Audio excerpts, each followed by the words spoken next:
Halloween? Every night's Friday night with this clown, innit? I'll break you and destroy you, given time. I went to bed me last night about 2 o'clock. I suffer badly with insomnia, and I was up at 6 for work, and in that tiny 4 hour window that I'd been asleep, he'd managed to drop another bombshell out on me. Consistent at least, innit? It's King Midas in reverse.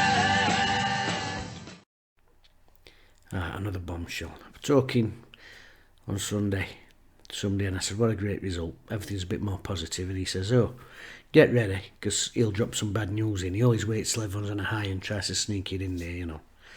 I went, do you think so? And he has, hasn't he?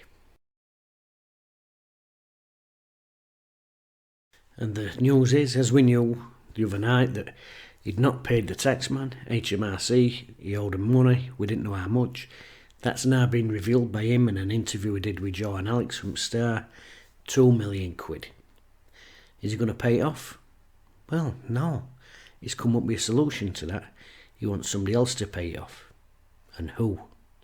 Well, firstly, he wants them negative people to pay it off. I think that 1867 mob have got right under his skin. He wants them to pay it off. All these negative people think they're experts. Let them pay it off. But then, a real kick in teeth, he also wants them people who stuck up for him to pay it off. Yeah. All negative people, you can get your hand in your pocket. And all you positive ones that's been sticking up for me, you need to pay money to show everyone else that you're with me. Covered bases, isn't he?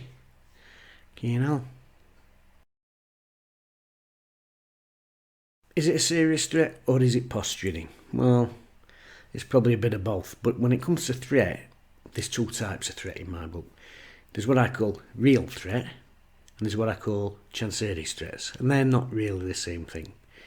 Now, the real threat to Sheffield Wednesday, as we know it, is not being able to spend money in the next 3 transfer windows, potentially losing new management team, losing a host of new players. This is all in short term. And the long-term threat, of course, is that if this continues, we could end up facing a winding up order or administration order. They're the real threats. Then there's what I call the Chancery threats. Now, the Chancery threats are entirely different. They're there entirely to make the fan base feel guilty about his complete financial mismanagement of Sheffield Wednesday, the business. Now, why do I make a point of saying Sheffield Wednesday, the business?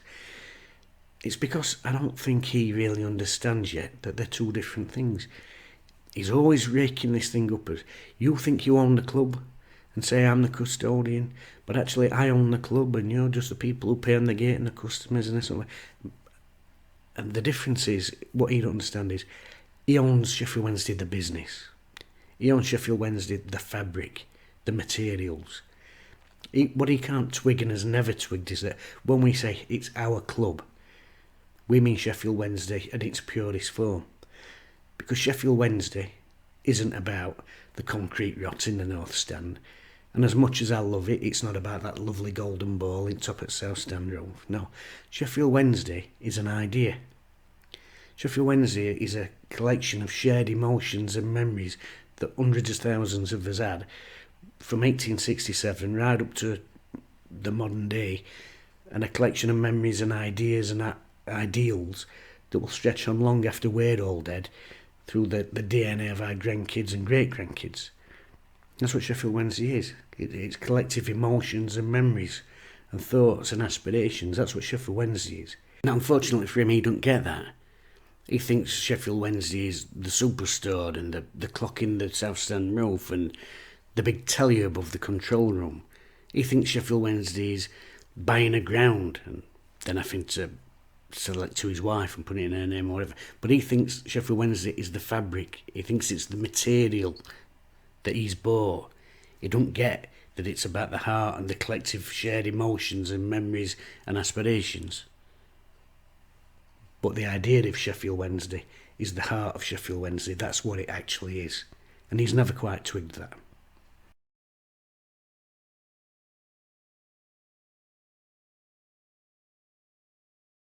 Now, his actual threat, you give me the money or your club's going to be in trouble, your club's going. Funny how it's our club now, or your club's going to be in the 4th division, or your club's going to be in the conference.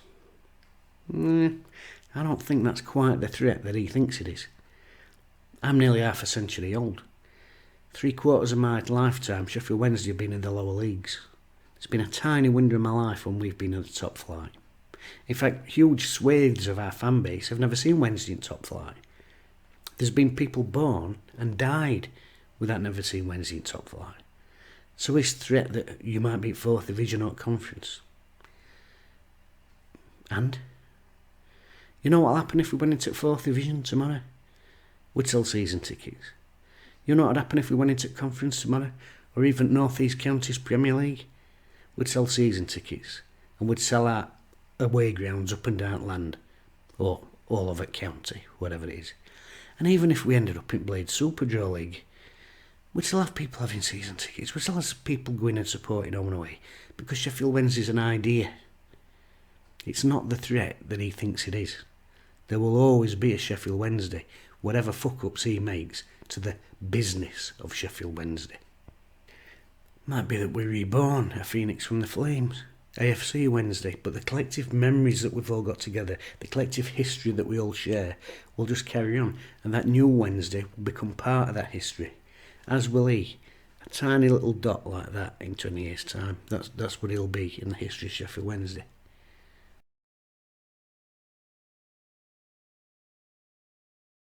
£2 million to HMRC. Now, he was talking about the wages not getting paid and how serious that could be, and that was another threat, because what it does is it puts a time constraint on it. And of course, when people have got decisions to make, and there are people who are genuinely thinking, how can I help you? When you put a time constraint in it, people stop thinking straight, people start panicking. And we've seen that today, and that's the thing that upsets me most, because his threats don't wash with me. I've seen people like him before, I've dealt with people like him, I've worked for people like him before, but some people aren't. So these posturing threats actually worry and concern him. And people's been ringing club, what can I do, how do I pay me money to save club, and this. Don't fall for these threats, please, whatever you do. You've done your part. You're emotionally involved in Sheffield Wednesday. You pay your money for your season tickets or your match day tickets or to buy your gear from shop. You put your money in that way to see the lads out there on the turf.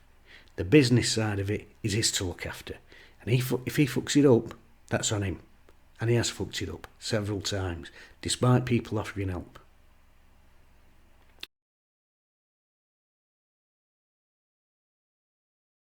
Ah, yes.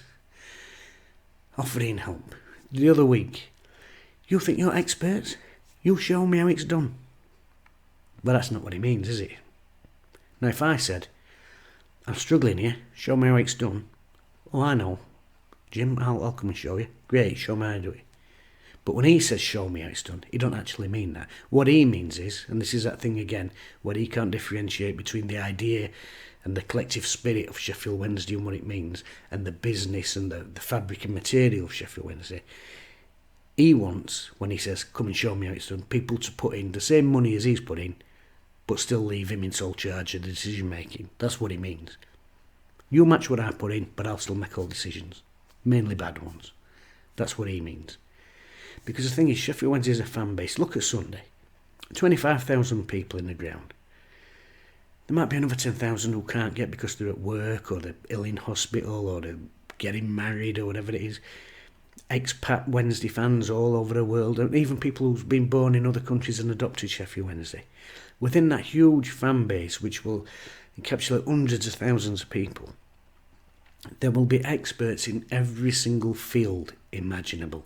There will be surgeons in there, there will be financial experts, there will be data analysts, there will be doctors, nurses, CEOs, football experts. Christ, there's people who live in this very city who are actually Wednesday fans, who've been technical directors at the Football Association, who's managed the England team. There's people who's represented the country and coached at every level imaginable. Help? No, because he don't actually want help. He just wants coin. Because that's all it is. Wednesday's fan base, you could draw people from anywhere to come in and help you. You could have a proper board of directors, couldn't you? With a financial expert, a CEO, a treasurer, a secretary. But no. One man wants to run it his way.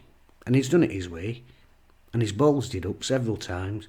And now, because we've been muttering and moaning about it, he wants us to bail him out. It's not our place to. He's in charge of the business of Sheffield Wednesday. We're in charge of the emotion of Sheffield Wednesday. It's up to him.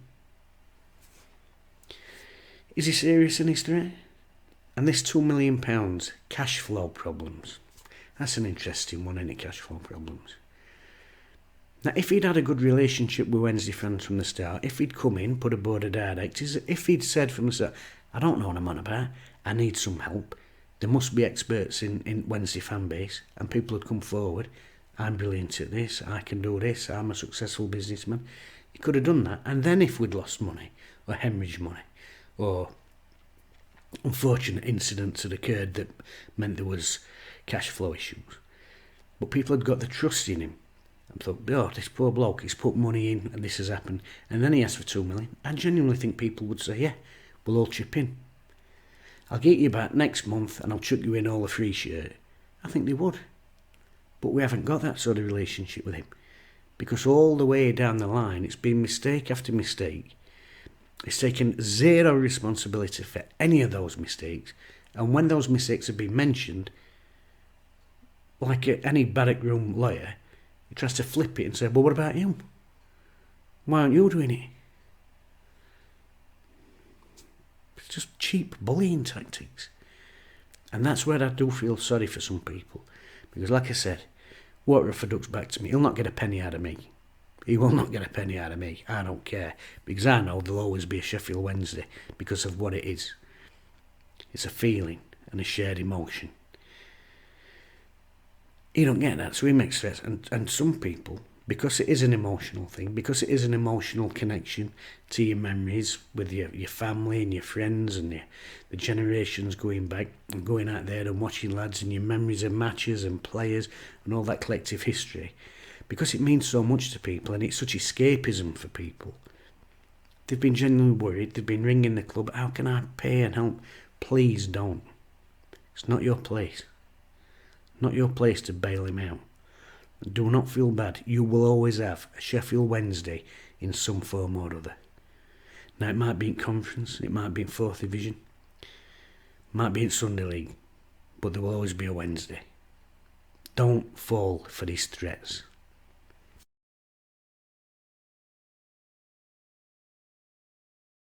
£2 million. I've put 150 million quid in. What have you ever done? How much is that 150 million as a percentage of what you're worth? Because I can think 20 years ago maybe, our lass had been laid off, we'd had a restructure at work, we were pulling about 11.5 grand a year. Things would have struggled, we had to get rid of the car. Went with that, you tighten your belt. I still managed to get a season ticket by losing out on other things. Still managed to get an home shirt. And as a percentage of what I was earning, it was huge. Now I know people who support Wednesday far more hardcore than me, who supported since the late 50s, early 60s. Some of them's missed maybe 10 games since then. 50, 60 year window. And they've only missed them because they've been in hospital or getting married or whatever. As a percentage of their wealth, what's that compared to yours? It wouldn't put him in top 50%. So banging on, everything's that with him. And this 2 million taxman bill, asking us for it. Could probably ask his father for it. Dad, lend us 2 million, well, next month. Now my Colts on end at Bannister, see what's in pocket. That's how much they're worth. But he's doing this because he don't like the fact he's being criticised. If you're not being criticised, for a start, don't get involved in football. If you've got a thin skin, don't get involved in this game, because that's what happens in football. You think you've got it bad.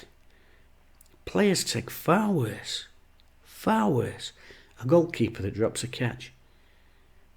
A goalkeeper that limbo dances under a shot in a cup final. They take far worse abuse. somebody who misses a sitter, it's got off lightly.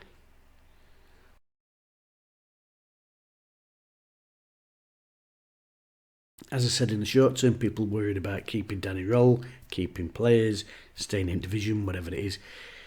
And it is a concern short term, but really don't worry about that. That is what it is. We could go up or go down anyway, whether we're in financial trouble or not.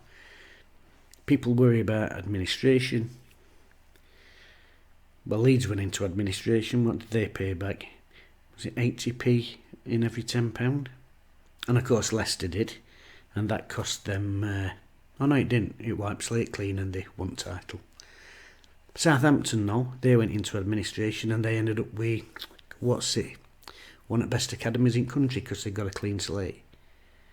Sheffield Wednesday as a collective is too big to possibly vanish. There will always be someone to take on the mantle. And here's an irony to the things he says. Every time he mouths off, he's on about, I'll go if people want me to go. He won't. He'll only ever sell when we're in Premier League because he wants to sell it for at least what he paid for it. He's got zero chance. He's made too many balls ups. He'll never recoup that money. But in his head, he thinks, get to Premier League, I'll make back what I put in a minimum. He won't. And what he doesn't realise is that even though he's not going to get what he wants now, every time he mouths off, he actually pushes his potential sale price further and further down. And here's the thing, there's been talk about Red Bull and this and all that. I don't get involved in any of them rumours, but if you are a potential buyer, a Red Bull or an Adam Shaw or even a local businessman or whatever you are, if you're someone with £100 million in your pocket, burning away and you're thinking, I might buy a football club, would you buy now, when you know there's all these cash flow problems and everything going off? Or would you think, well, if I hang on 3 months, I can probably buy it for £1 and save me son about £149,999,000. And then I'll have more to spend on my new business. You'd hang about. Every time he opens his mouth, he shoots himself in foot. I mean, my young one come in today.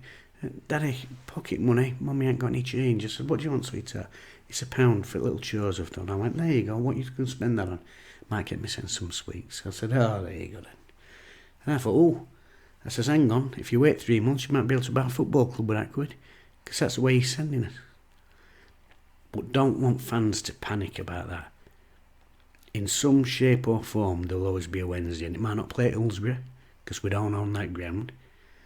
We might have to start from bottom and work his way back up. But as I said, Sheffield Wednesday is a collective spirit, it's a collective feeling.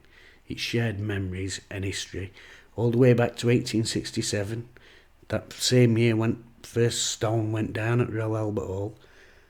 All those memories, all that history, all that shared consciousness, all that carries on, and it will carry on into whatever Sheffield Wednesday becomes in the future. It'll all be a shared history, whatever it is.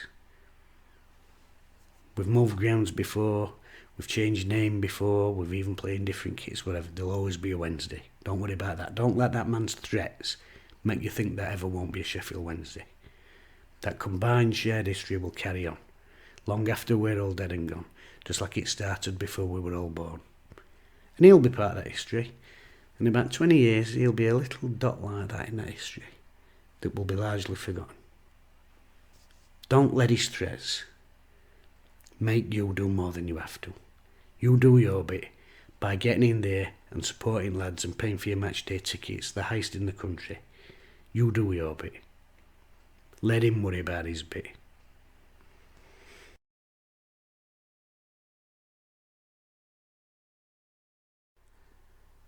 And don't forget, our forefathers in this very city gave the game of football to the world.